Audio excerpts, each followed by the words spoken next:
మంచిది. ఈ సువార్త కూడికలో దేవుడు మనల్ని ఈ దినము నడిపించారు.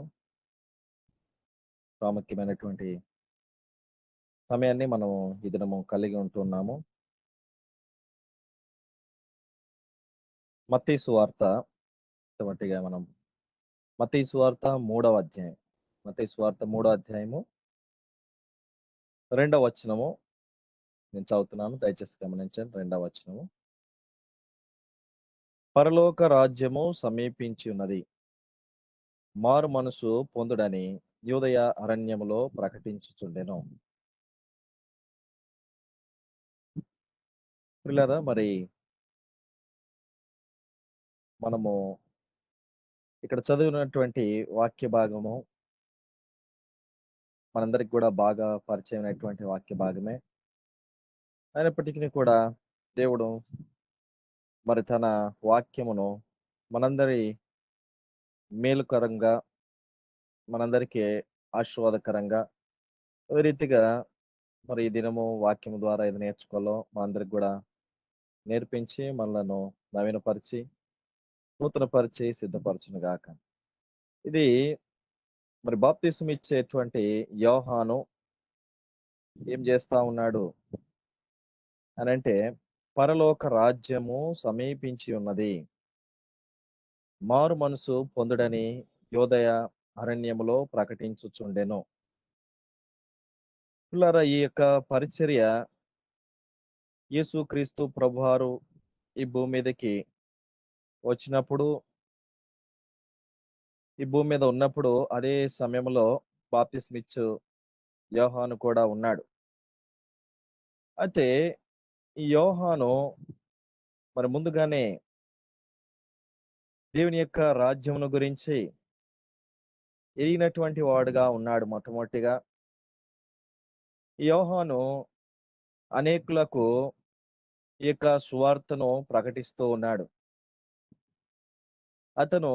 అతని గురించి మనము చూస్తే యోహాను సువార్తలో చూద్దాం. యోహాను సువార్త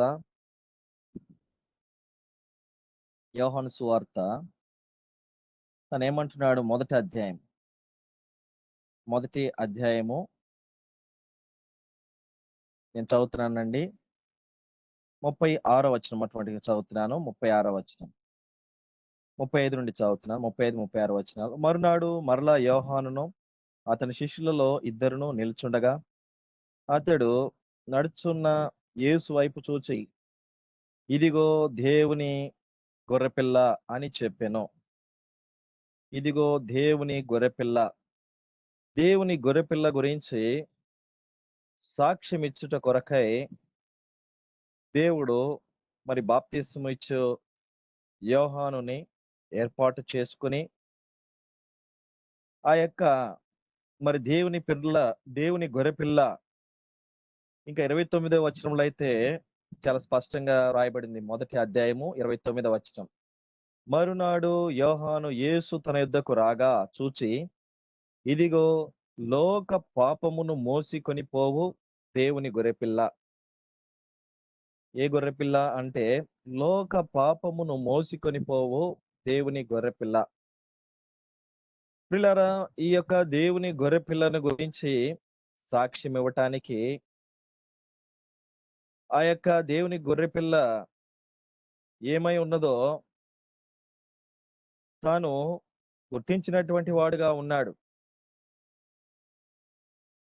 ఈ దినాన నీవు నేను కూడా దేవుని గురించి, దేవుని యొక్క ప్రణాళిక, దేవుని యొక్క ఉద్దేశము, దేవుని యొక్క ఏర్పాటు మనము సులువుగా గుర్తించాలి అనంటే ఒక పనిని మనం కలిగి ఉండాలి.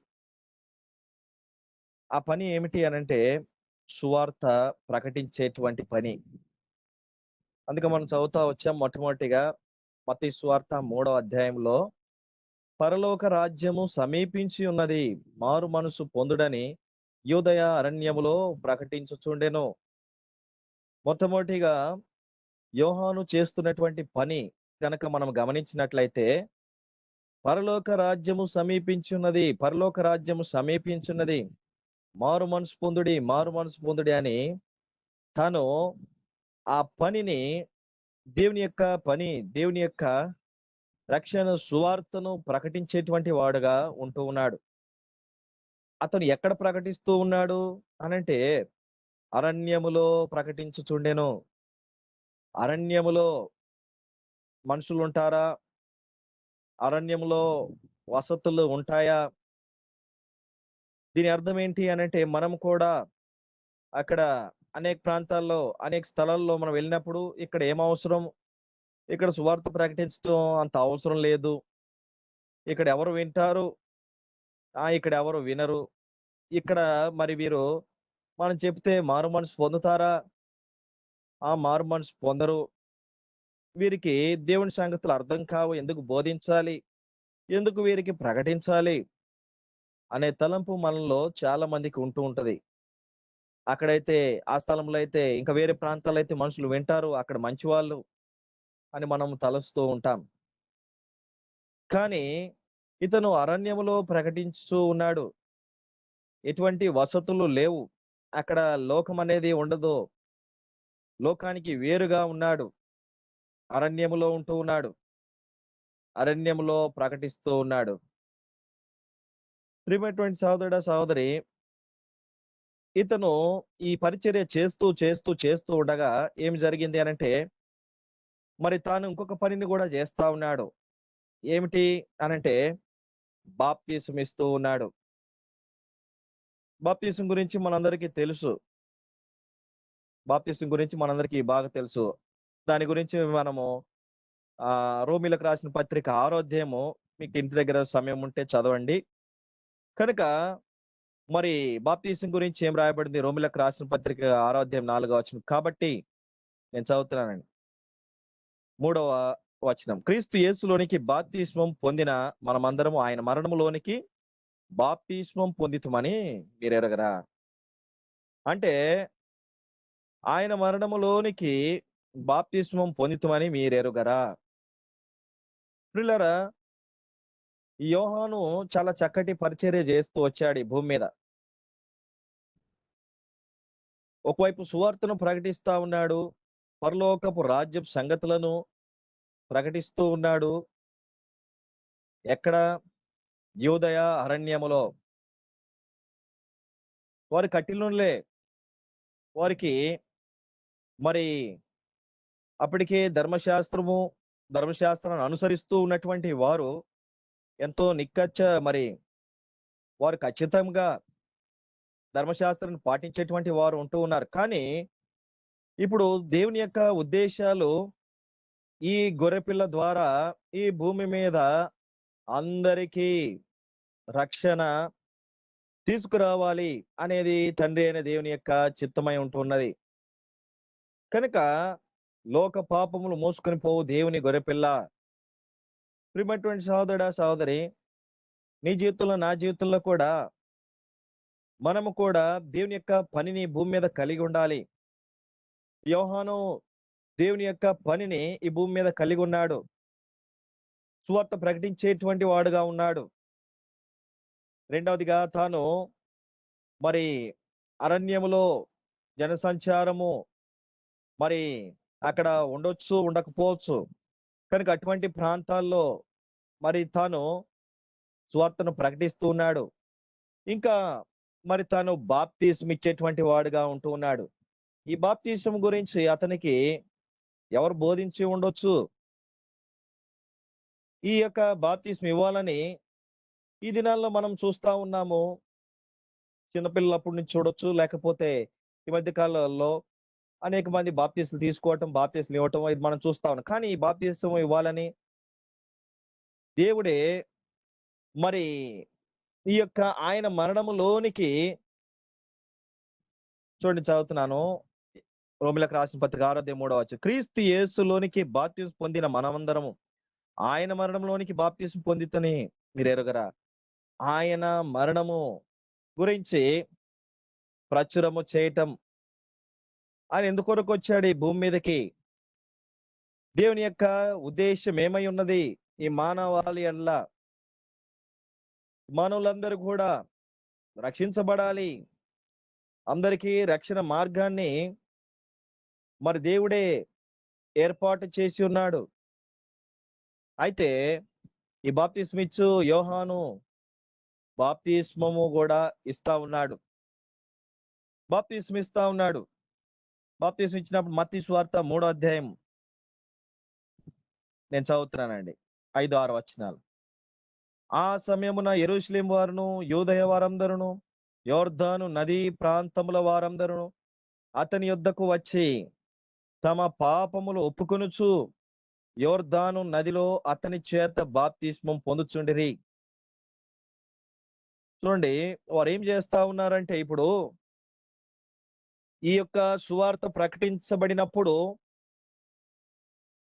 ఒక వ్యక్తి ఆ సువార్తను విన్న తర్వాత పరిశుద్ధాత్మ దేవుడు తనలో ఈ వాక్యము ద్వారా సంధించి తన పాపములను గుర్తు చేస్తాడు. అంటే ఇప్పుడు నీవు నేను ఈ పనిని కలిగి ఉండాలి. ఈ భూమి మీద రక్షణ సువార్తను ప్రకటించటం మన పని. తర్వాత వారు రక్షించబడటము దేవుడే వారిలో మరి ఆత్మ కార్యమును జరిగిస్తాడు.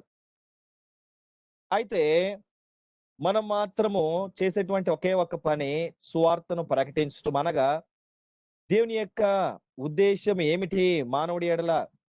మానవుడు ఏమై ఉన్నాడు? దేవుడు మానవుడి కొరకు ఏం చేశాడు? ఆయన ఏ విధంగా మరణించాడు, సమాధి చేయబడ్డాడు, తిరిగి 3వ దినాన లేపబడ్డాడు. ఈ విషయాన్ని ఖచ్చితంగా మనము తెలియచేయాలి. చాలా సందర్భాల్లో మనం సిగ్గుపడుతూ ఉంటాం. చాలా సందర్భాల్లో మనము భయపడుతూ ఉంటాం. చాలా సందర్భాల్లో మనం పనిచేసేటువంటి స్థలముల్లో మనము మరి మన బంధువుల మధ్యలో అనేక మంది రక్షణ లేనటువంటి వారు ఉన్నారు. మనం పని చేసేటువంటి ప్రాంతాల్లో అనేక మంది రక్షణ లేనటువంటి వారు ఉన్నారు. వారితో సహవాసం చేస్తాం. వారి నుంచి వారితో ఎంతో సమయం గడుపుతాము. కానీ చాలా సందర్భాల్లో మనము దేవుని మాటలు వారికి బోధించకుండా ఉంటూ ఉంటాం. అయితే ఇక్కడ ఏమి జరిగింది? వారు చూడండి ఏం చేస్తా ఉన్నారు అనంటే, ఆ 5వ వచనం నేను చదువుతున్నా మరొకసారి. ఆ సమయమున యెరూషలేము వారును యూదయ వారందరును ఏం చేస్తా ఉన్నారంట? యొర్దాను నదీ ప్రాంతముల వారందరును అతని యొద్దకు వచ్చి అతని దగ్గరికి వస్తా ఉన్నారు. అతని దగ్గరికి వస్తా ఉన్నారు. వచ్చి ఏం చేస్తున్నారంట? తమ పాపముల విషయములో పశ్చాత్తాపపడి ఒప్పుకొనుచు యొర్దాను నదిలో అతని చేత బాప్తిస్మం పొందుచుండిరి. పాపములో ఒప్పుకుంటా ఉన్నారు. ఇతను కేవలము పరలోక రాజ్యము సమీపిస్తా ఉన్నది. పరలోక రాజ్యము సమీపించి ఉన్నది. మారు మనసు పొందుడి, మారు మనసు పొందుడి అని ప్రకటిస్తా ఉన్నాడు. దాన్ని విన్నటువంటి వారు కొంతమంది వచ్చారు. వారు పాపములు ఒప్పుకుంటా ఉన్నారు. వారు తమ జీవితాల్లో పాపము చేస్తున్నాము, దేవునికి అవిధేయులముగా ఉంటూ ఉన్నాం, ఈ పరలోక రాజ్యానికి చేరాలంటే పాపాలు ఒప్పుకొని బాప్తిసం తీసుకొని మారు మనసు పొంది బాప్తిసం తీసుకొని సిద్ధపడాలి. అప్పుడే పరలోక రాజ్యము అని వారు గుర్తించినటువంటి వారుగా ఉన్నారు. ప్రియమైనటువంటి సహోదరుడా, సహోదరి, నీవు నేను కూడా దేవుని యొక్క రక్షణ సువార్తను ప్రకటించేటువంటి వారంగా ఉండాలి. ఈ ఇతని అని విన్నటువంటి వారందరూ కూడా ఇతని దగ్గరికి రావటానికి గల కారణం ఏంటంటే, తన యొక్క ప్రవర్తన అని కూడా మనం చెప్పుకోవచ్చు. తన యొక్క వస్త్రధారణ చూడండి. 4వ వచనం నేను చదువుతున్నానండి. మత్తయి సువార్త 3వ అధ్యాయం 4వ వచనం. ఈ యోహాను ఒంటె రోమముల వస్త్రమును మొల చుట్టూ తోలు దట్టియు ధరించుకునివాడు. తను ఒక ప్రత్యేకమైనటువంటి వస్త్రధారణ కలిగి ఉన్నాడు. ఒంటె రోమములో వస్త్రమునుగా మొల చుట్టూ ఏముందంట? తోలు దట్టి. ఇవి వాస్తవంగా చూడటానికి అంత అందంగా కనపడవు. చూపులకు ఏమాత్రం కూడా ఈ వస్త్రాలు ధరించినటువంటి వారు ఆ మరి అంత అందంగా కనపడకపోవచ్చు. పిచ్చివారిగా కనపడతారు. కానీ ఇతను మాత్రం అలాంటి వస్త్రాలే మొల చుట్టూ తోలుదట్టి ధరించుకున్నవాడు. తన యొక్క ఆహారము కూడా ప్రత్యేకంగా ఉంది. మిడతలను అడవి తేనెయు అతనికి ఆహారము. మిడతలను అడవి తేనెయు అతనికి ఆహారం అని వ్రాయబడి ఉంది. కనుక ప్రియులారా, ఇతని యొక్క వస్త్రధారణ ప్రత్యేకంగా ఉంది. తన ఆహారపు పద్ధతి కూడా ప్రత్యేకంగా ఉంది. ప్రియులారా, ఈ దినాల్లో ఎంతో మంది సువార్థికులున్నారు, బోధకులున్నారు. ఈ వస్త్రధారణ ఎలాంటి వస్త్రధారణ ఉంటూ ఉంది, మనం ప్రత్యేకంగా చెప్పవలసినటువంటి అవసరం లేదు. ఎన్నో ఇహలోక సంబంధమైనటువంటి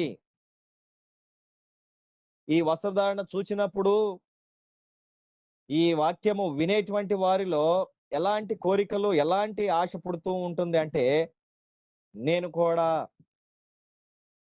ఆ మాకు వాక్యం బోధించే వారే ఈ విధంగా ఉన్నారు కదా, మేము మాత్రం ధరించుకుంటే తప్పేమిటి, మేము కూడా ఈ విధంగా ఉండొచ్చు అని అలాంటి ఆలోచనలు.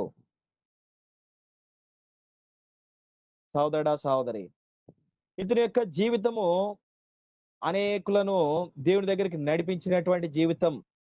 తన యొక్క వస్త్రధారణను బట్టి, తన యొక్క ఆహారపు పద్ధతులను బట్టి, తను నివాసము చేస్తున్నటువంటి ప్రాంతాన్ని బట్టి గమనించినట్లయితే, ఇతను సంపూర్ణంగా దేవుని యొక్క ఆత్మను కలిగినటువంటి వాడు. దేవుని కొరకు మాత్రమే ఆయన జీవిస్తా ఉన్నాడు. ప్రత్యేకమైనటువంటి వాడుగా ఉంటూ ఉన్నాడు. లోకానికి వేరుగా జీవిస్తా ఉన్నాడు. ఇది నేను చెప్పినటువంటి మాట విని ఎవరన్నా రక్షించబడుతున్నారా? మనం చెప్పేటువంటి మాటల ద్వారా ఒకరన్నా ప్రభావితం చేయబడుతున్నారా? ప్రిలారా, మనము చెబుతున్నటువంటి సువార్తను బట్టి, దేవుని మాటలను బట్టి ఒకరు రావాలి, దేవుని దగ్గరికి రావాలి అనంటే, వారు నీ సాక్ష్యాన్ని చూస్తారు. మొట్టమొదటిగా మన యొక్క సాక్ష్యాన్ని గమనిస్తారు. మన యొక్క సాక్ష్యము సరైన విధానములో వారు దేవుని సంబంధులు అని గుర్తించినప్పుడు మాత్రమే ఇతరుల ప్రభావము, ఇతరుల్లో అది కార్యము జరిగించేదిగా ఉంటూ ఉంది. లేకపోతే మనం ఎన్ని బోధలు చేసినప్పటికీ, ఎన్ని ప్రసంగాలు చేసినప్పటికీ వారు సాధారణంగా వారి వ్యక్తి యొక్క సాక్ష్యాన్ని గమనిస్తూ ఉంటారు. సోదరుడా, సహోదరి, ఇది నీవు నేను మన యొక్క సాక్ష్యం ఏమిటి? మన యొక్క వస్త్రధారణ ఏమిటి? మన యొక్క ఆహారపు పద్ధతి ఏమిటి? కనుక దేవుని దగ్గరికి రావాలి అనంటే, అనేకులు దేవుని దగ్గరికి రాకుండా లోకంలోనే ఉంటా ఉన్నారు. చూడండి, ఒకప్పుడు సంఘంలోకి ఈ మధ్య చూస్తా వచ్చాను. మన గ్రూప్ లోనే పెట్టినట్టున్నారు ఎవరో.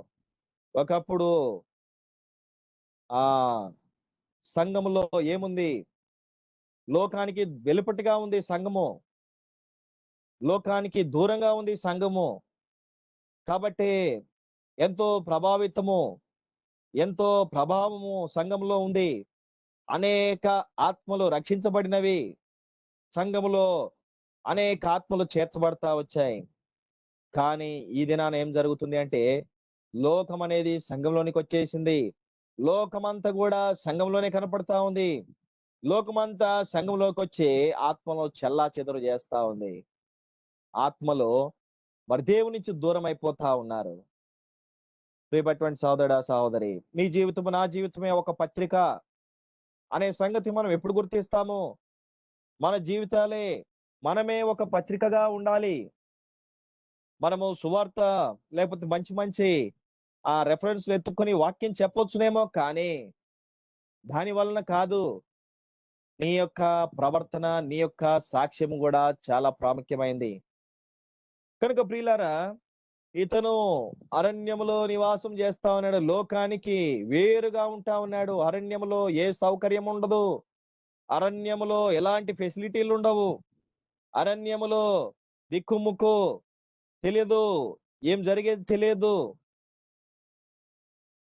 అదే పట్టణంలో అయితే అన్ని రకాల ఎంటర్‌టైన్‌మెంట్‌లుంటాయి. విందు వినోదాలుంటాయి. అన్ని సౌకర్యాలుంటాయి, విలాసవంతమైనటువంటి జీవితం ఉంటుంది. కానీ ఇతను లోకానికి వేరుగా ఉంటా ఉన్నాడు. తన యొక్క వస్త్రధారణ, ఈ ఒంటె రోమము మొల చుట్టూ తోలు దట్టి, తోలు తోలు జుట్టుకొని ఉన్నాడు. ప్రియమైనటువంటి సహోదరుడా, సహోదరి. తన యొక్క వస్త్రధారణ ఎవరిని కూడా ఆకర్షించదు. కానీ తాను ప్రత్యేకంగా ఉంటూ ఉన్నాడు. తన యొక్క ఆహారపు అలవాటు వేరుగా ఉంది. అయితే ఈ విషయాలన్నీ కూడా యోహాను దేవునితో సంబంధాన్ని కలిగి ఉండి, దేవుని యొక్క ఆత్మ చేత నింపబడి, పరలోక రాజ్యపు సంగతులను గురించి బోధిస్తూ చూడండి బాప్తిస్మం ఇస్తా ఉన్నాడు. మరణమును గురించి కూడా ఈ యోహానుకు తెలిసింది. పరలోక రాజ్యం సమీపించిందని ఎలా గుర్తించాడు? మారు మనసు పొందాలి, ఇది అవసరమని ఎలా గుర్తించాడు? అయితే యేసుక్రీస్తు ప్రభువారు తన దగ్గరికి వచ్చినప్పుడు దేవుని గొర్రెపిల్ల అని గుర్తించాడు. ఇదిగో లోక పాపములు మోసుకొని పోవు దేవుని గొర్రెపిల్ల అని గుర్తించాడు. ఆయన యందు మాత్రమే విశ్వాసం ఉంచుట ద్వారా మనకు రక్షణ అని గుర్తించినాడు. అదే పనిని ఈ భూమి మీద బాప్తిస్మం ఇచ్చి యోహాను జరిగిస్తా ఉన్నాడు. ప్రియమైనటువంటి సహోదరుడా, సహోదరి, నీవు దేవుని సువార్తను ప్రకటించడానికి నీవు కూడా ఆశ కలిగి ఉన్నట్లయితే దేవుని సంగతులు నీకు అర్థమవుతాయి. దేవుని సువార్తను ప్రకటించడానికి ఆశ నువ్వు కలిగి ఉన్నట్లయితే లోకానికి వేరుగా దేవుడు నిన్ను ప్రత్యేకంగా జీవించడానికి దేవుడే లోకాకర్షించి విడిపిస్తాడు. నీ యొక్క సాక్ష్యము దేవుని సన్నిధిలో దేవునికి అంగీకారంగా ఉంటూ ఉన్నది. ఇదే బాప్తిస్మం ఇచ్చి యోహాను గురించి యేసుక్రీస్తు ప్రభువారు కూడా చెప్తా ఉన్నాడు, సాక్ష్యం ఇస్తా ఉన్నాడు. యోహాను సువార్త 5వ అధ్యాయం 35వ వచనం నేను చదువుతున్నాను. అతడు మండుచు ప్రకాశించుచున్న దీపమై ఉండెను. ఎటువంటి సాక్ష్యం? అతడు ఎలాంటి వాడు అంట? మండుచూ ఉన్నాడు, ప్రకాశించుచూ ఉన్నాడు. మండుచు ప్రకాశించుచున్న దీపమై ఉండెను. కనుక ప్రియులారా 36వ వచనం అంటాడు, అయితే యోహాను సాక్ష్యము కంటే నాకు ఎక్కువైన సాక్ష్యము కలదు.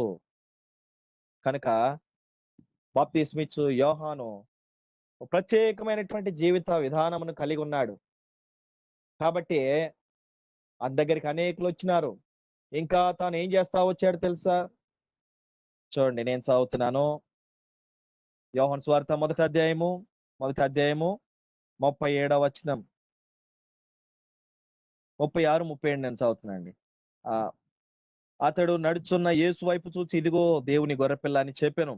అతడు చెప్పిన మాట ఆ ఇద్దరు శిష్యులు విని యేసును వెంబడించిరి. ఏం చేస్తున్నారంట? అతడు చెప్పినటువంటి మాటలు విని ఇద్దరు మరి యోహాను దగ్గర ఉన్నారు. అతను ఎవరంటే ఆంద్రేయ, తర్వాత సీమోను. అయితే ఈ ఆంద్రేయ సీమోనుకి ఏమని చెప్పినాడు? ఇదిగో దేవుని గొర్రెపిల్ల అని చెప్పగానే వెంటనే వారు ఏం చేస్తా వచ్చారు? యేసు క్రీస్తు ప్రభువారిని వెంబడించినటువంటి వారుగా ఉంటా ఉన్నారు. ప్రియమైనటువంటి సహోదరుడా, సహోదరి, నిజమైనటువంటి దేవునికి అంగీకారముగా ఉన్నటువంటి వారు, దేవుని కొరకు ప్రయాసపడేటువంటి వారు ఏమి చేస్తారు అనంటే, వారు అనేకులను క్రీస్తును వెంబడించేటువంటి వారినిగా సిద్ధపరుస్తారు తప్ప తమను వెంబడించేటువంటి వారిగా సిద్ధపరచుకోరు. ఈ మాట చాలా ప్రాముఖ్యమైనది. క్రీస్తును వెంబడింపజేస్తారు, లేకపోతే క్రీస్తును వెంబడించేటువంటి విధానంలో వారిని సిద్ధపరుస్తారు. ఇది నాన్న ఏం జరుగుతుంది అనంటే, ఒక సేవకుడిని వెంబడించేటువంటి వారినిగా సిద్ధపరచుకుంటున్నారు. నాకు ఇంతమంది వెంబడించేటువంటి వారు ఉన్నారు, నన్ను ఎంతమంది వెంబడించేటువంటి వారుగా ఉన్నారు అని చాలా మంది చెప్పుకుంటూ ఉన్నారు. ప్రియమైనటువంటి సహోదరుడా, సహోదరి, మనుషులను ఈ లోకంలో ఉండేటువంటి మరి మనుషులను వెంబడించడానికి కాదు మనం సిద్ధపరిచేది. ఎవరిని వెంబడించాలి? క్రీస్తుని వెంబడించాలి. ఆ మాట చెప్పినాడు. చెప్పిన వెంటనే వారు క్రీస్తుని వెంబడిస్తా ఉన్నారు. క్రీస్తుతో కలిసి ఇద్దరు శిష్యులు వెళ్ళిపోయినారు. సహోదరుడా, సహోదరి, ఇది నాన్న నీవు నేను కూడా మనుషులను దేవుని కొరకు మాత్రమే సంపాదించాలి. అంతే తప్ప మన యొక్క స్వార్థము కొరకు సంపాదించకూడదు. మన యొక్క చాలా మంది ఏం చేస్తున్నారంటే, నేను సేవకుల గురించే చెప్తా ఉన్నాను. సేవకులు అనేక మందిని సిద్ధం చేసుకొని వారికి పరిచర్య చేయటానికి, ఇళ్ళల్లో పరిచర్య చేయించుకోవటానికి దేవుని పేరు, ప్రియమైనటువంటి సోదరుడు యేసు ప్రభు వారు ఈ భూమి మీద ఉన్నప్పుడు తాను ఎవరితోనైనా పరిచర్య చేయించుకున్నాడా? తమంతట తామే వచ్చి పరిచర్య చేసినారు తప్ప, ఆయన పరిచర్య చేయటానికే వచ్చాడు. పరిచర్య చేయటానికే వచ్చానని చెప్తా వచ్చినాడు. ప్రభు యొక్క పరిచర్య ఎంత గొప్ప పరిచర్య! శిష్యుల దగ్గరికి వచ్చి పాదములు పట్టుకొని, పాదములు కడిగి మరి తను మనందరికి కూడా మాదిరికరంగా అంటా వచ్చినాడు. ప్రియమైనటువంటి సహోదరుడా, సహోదరి, మనము దేవునికి భయపడాలి. దేవునికి మాత్రమే భయపడాలి. దేవునికి మాత్రమే భయపడినప్పుడు మనము దేవుని కొరకు సంపాదించేటువంటి వారంగా ఉంటాం. కనుక ఈ బాప్తిస్మిచ్చు యోహాను చక్కటి సాక్ష్యమును పొందుకున్నాడు. అనేకులను దేవుని దగ్గరికి నడిపించాడు. అయితే ఇప్పుడు చూడండి, ఈ బాప్తిస్మి ఇచ్చేటువంటి జీవితం ఎంత ప్రభావితం చేసింది. ఒక వ్యక్తిని ప్రభావితం చేయటం మనం చూస్తాం. ఇది నిజంగా చాలా ఆశ్చర్యంగా ఉంటది. ఎవరు అనంటే యేసుక్రీస్తు ప్రభువారే. చూడండి 4వ అధ్యాయం. ఏం చేస్తా వచ్చాడు? 4వ అధ్యాయము 17వ వచనం దయచేసి ఎవరన్నా చదివి వినిపించండి. 17వ వచనం. మత్తయి సువార్త 4వ అధ్యాయము 17వ వచనం.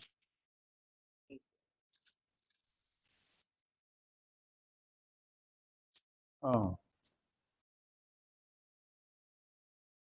అనా?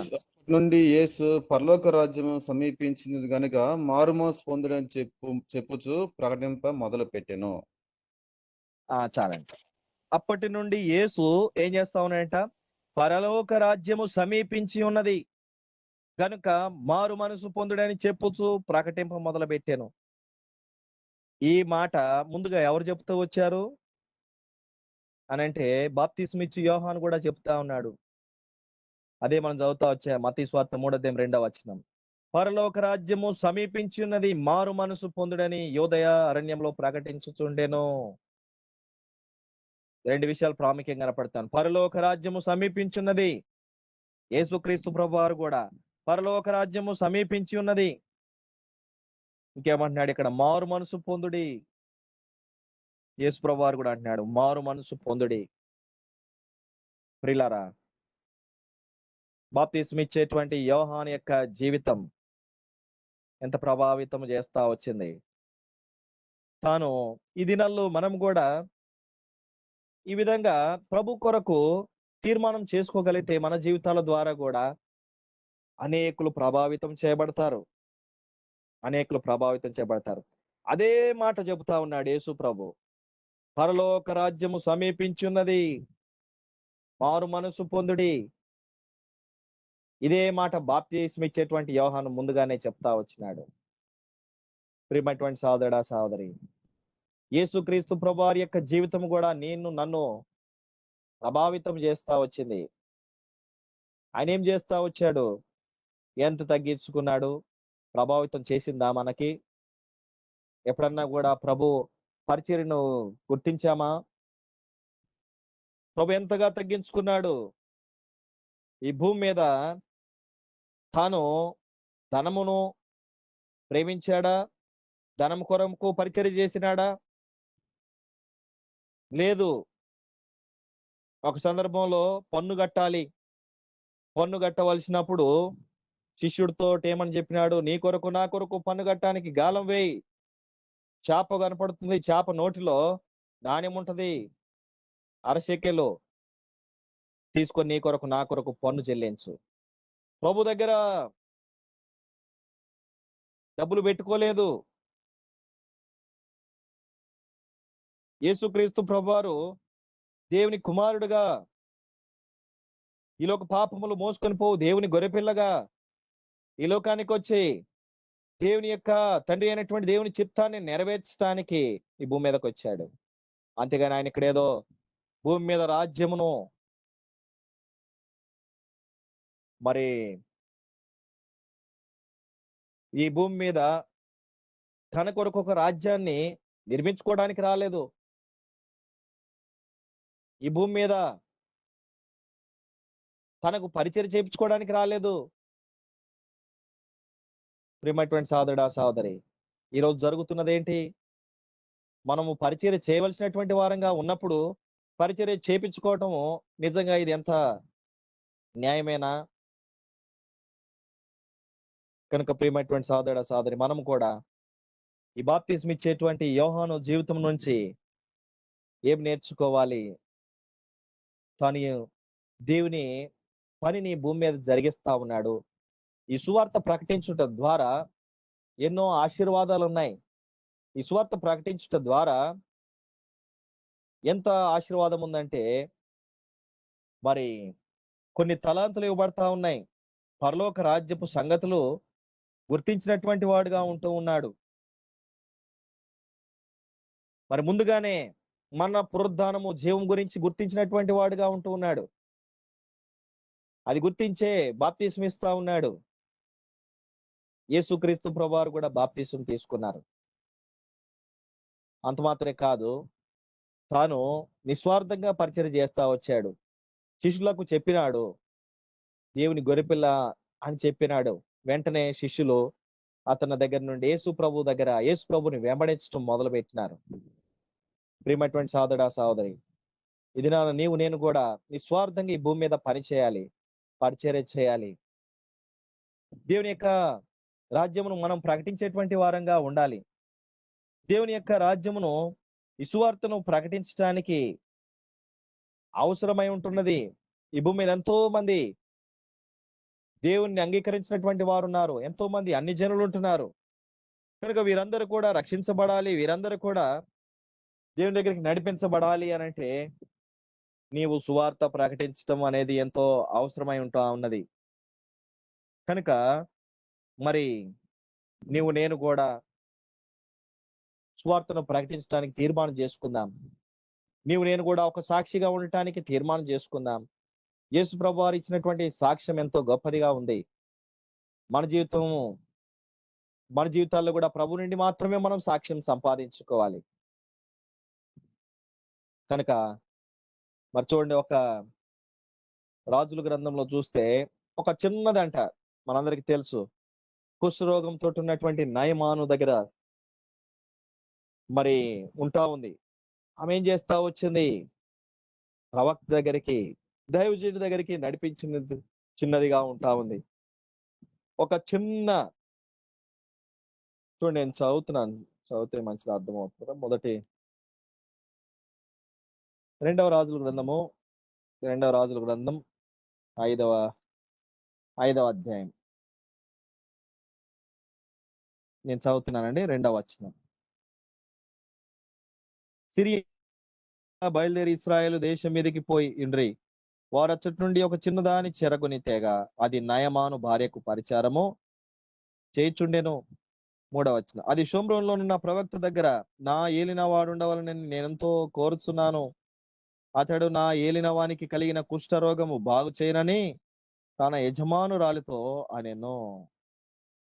ప్రేమటువంటి సోదరుడా సోదరి, ఈ చిన్నది ఏమి చేస్తా ఉంది? ఎలీషా దగ్గరికి నడిపించింది, దైవజనుడి దగ్గర నడిపించింది. కుష్ఠరోగంతో ఉన్నాడు ఒక రాజు. ఈమె ఎవరు? ఎన్నిక లేనటువంటి చిన్న పాప. ఎన్నిక లేదు, ఏదో ఇంట్లో పనులు చేసుకుంటుంది. పనులు చేసుకుంటూ విడిచిపెట్టిందా? విడిచిపెట్టలే. తనకున్నటువంటి అవసరత, తనకున్నటువంటి స్థితిని గమనించింది. కుష్ఠరోగంతో ఉన్నాడు నయమాను. ఇతన్ని ఎక్కడికి పంపిస్తే బాగుంటది? ఎలీషా దగ్గరికి వెళ్తే ఆ కుష్ఠరోగం పోతది. ఈ మాట ఎందుకు నేను జ్ఞాపకం చేస్తా ఉన్నంటే, నీవు నేను కూడా ఏదో చిన్నవారంగా ఉండొచ్చు, ఏదో చిన్న ఉద్యోగాలు చేసుకుంటూ ఉండొచ్చు, చిన్న పనులే చేసుకోవచ్చు. కానీ నీ చుట్టూ ఎంతో మంది కుష్ఠరోగంతో ఉన్నారు కదా. ఎంతో మంది అధికారం స్థానంలో ఉండొచ్చు. నయమాను ఒక అధికారి, రాజు, కానీ కుష్ఠరోగంతో ఉన్నాడు. నీ చుట్టూ ఉండేటువంటి వారు కూడా అధికారులుగా ఉండొచ్చునేమో, నీ పైన నాయకులుగా ఉండొచ్చునేమో. కానీ వారి యొక్క అక్కర నిమిత్తమై దేవుని సన్నిధిలో ఏ రోజైనా ప్రార్థించినావా? వారికి రక్షణ అవసరము. వారికి సువార్త ప్రకటించాలి. వారికి మారు మనసు అవసరము. పాప క్షమాపణ అవసరము అని ఎప్పుడన్నా గుర్తించామా మనము? ఈ చిన్నది పని చేసుకుంటా ఎట్లాగో ధైర్యం తెచ్చుకుంది. నోరు తెరిచింది. ఎలీషా దగ్గరికి పంపించింది. ఆ చిన్నది చెప్పినటువంటి మాట విన్నాడు. కుష్ఠరోగంతో ఉన్నటువంటి రాజు. ప్రియమైనటువంటి సోదరుడా, నీవు కూడా ఏ ప్రాంతంలో, ఏ స్థలంలో ఎక్కడున్నా సరే, ఈ చిన్నది చేసినటువంటి పరిచర్య చేయాలి. ఈ యోహాను చేసినటువంటి పరిచర్యను నీవు నేను కూడా చేయాలి. నిస్వార్థముతో పరిచర్య చేస్తా వచ్చాడు. తన కొరకు కాదు, దేవుని వెంబడించేటువంటి శిష్యులను తయారు చేసినాడు. ఈరోజు నీవు నేను కూడా ప్రభువుని వెంబడించేటువంటి వారినిగా సిద్ధపరచాలి. ప్రభువుని చూపించాలి. నీ జీవితం ద్వారా ప్రభువు మాత్రమే గణపరచబడాలి. ప్రభువు మాత్రమే కనపడాలి. కనుక ఈ యొక్క మరి సాయంత్రకాల సమయంలో వాక్యం వినుచున్నటువంటి మన చుట్టూ ఎంతో మంది నయమానులు ఉన్నారు, అధికారంలో ఉన్నారు. కానీ మనం చిన్నవారమే, దాసులముగా ఉన్నాం. ఎక్కడో చెరగొన వచ్చినటువంటి వారంగా ఉన్నామేమో. ఎన్నికలేనటువంటి స్థితిలో మనం ఉంటా ఉన్నాము. చిన్న పనులు చేసుకుంటా ఉన్నామేమో. అయితే వారు కోటీశ్వరులు కావచ్చు, ధనం ఉండి ఉండొచ్చు. కానీ పాపంతో ఉన్నారు కదా! వారి నిమిత్తం ప్రార్థించి వారికి సువార్త ప్రకటించడానికి ధైర్యం తెచ్చుకో. ప్రభువుని అడుగు. వారి యొక్క రక్షణ విషయమై నీవు కూడా ప్రభు దగ్గర కనిపెట్టినట్లయితే దేవుడు ఆ చిన్నదాన్ని వాడుకున్నట్లు నిన్ను కూడా వాడుకుంటాడు. ఈరోజు కావాలి, సువార్త ప్రకటించేటువంటి వారు కావాలి. దేవుని యొక్క రాజ్య సువార్తను ప్రకటించాలి. కనుక యోహాను కూడా ఆ విధంగా ప్రకటిస్తే అనేకులు వచ్చారు. తన యొక్క సాక్ష్యం కూడా ఎంత గొప్పదిగా ఉంటా ఉంది. నీ జీవితం, నా జీవితం కూడా ఒక సాక్ష్యం, ఒక పత్రిక. నువ్వు చేసేటువంటి పని, ఉన్నటువంటి స్థలము, నువ్వు ఉన్నటువంటి ప్రాంతంలో నేను ఒక పత్రికగా ఉండాలి. కనుక ప్రియమైనటువంటి సోదరుడు, ఆ విధంగా ఉన్నట్లయితే అనేకులు నీ ద్వారా, నా ద్వారా మరి మేలులు పొందుతారు. వారు పాపపు శిక్ష నుంచి తప్పించుకోగలుగుతారు. నరకము నుంచి తప్పించుకోగలుగుతారు. ఉగ్రత నుంచి తప్పించుకోగలుగుతారు. కనుక అటు ఉగ్రతలో ఎంతో మంది ఉన్నట్టు వారు ఉన్నారు. కనుక ఇంకా నువ్వు ఈ లోకంలో ఉన్నటువంటి సుఖభోగాలు, ఈ లోకంలో ఉండేటువంటి వాటి కొరకే ఇంకా ఎంతకాలం జీవిస్తాం. కనుక బాప్తిస్మ ఇచ్చి యోహాను ప్రత్యేకంగా జీవిస్తా వచ్చాడు. లోకానికి వేరుగా జీవిస్తూ వచ్చాడు. లోక మాలిన్యం అంటకుండా జీవిస్తా వచ్చాడు. తన వస్త్రధారణ దేనికి అంగీకారంగాను, అలాగనే తన యొక్క ఏదో తన వస్త్రధారణ చూడటానికి అసంఖ్యం ఉండొచ్చునేమో, కానీ దేనికి అంగీకారంగా ఉంటూ వచ్చినాడు. అదే రీతిగా మరి ఆ శ్రేష్టమైనటువంటి ఆహారం, దేవుడిచ్చినటువంటి ఆహారం భుజిస్తా ఉన్నాడు. ఇది మనం కూడా ఆ విధంగా ఇటు సాక్ష్యాన్ని మనం కూడా కాపాడుకొనొచ్చు. దేవుని దగ్గరికి అనేకులను నడిపించడానికి యోహాను లాగను రీతిగా ఆ చిన్నది ఏ విధంగా నడిపించిందో, అదే రీతిగా దేవుడు మనల్ని కూడా సిద్ధపరిచి ఆయన యొక్క పరిచర్యను ఈ భూమి మీద నీ ద్వారా, నా ద్వారా జరిగించుకొని మన ద్వారా కొన్ని ఆత్మలను కూడా దేవుని దగ్గరికి నడిపించబడినట్లు ప్రభు మనకు అట్టి కృపను అనుగ్రహించును గాక. రీతిగా ప్రభు మనకు సహాయము చేయను గాక.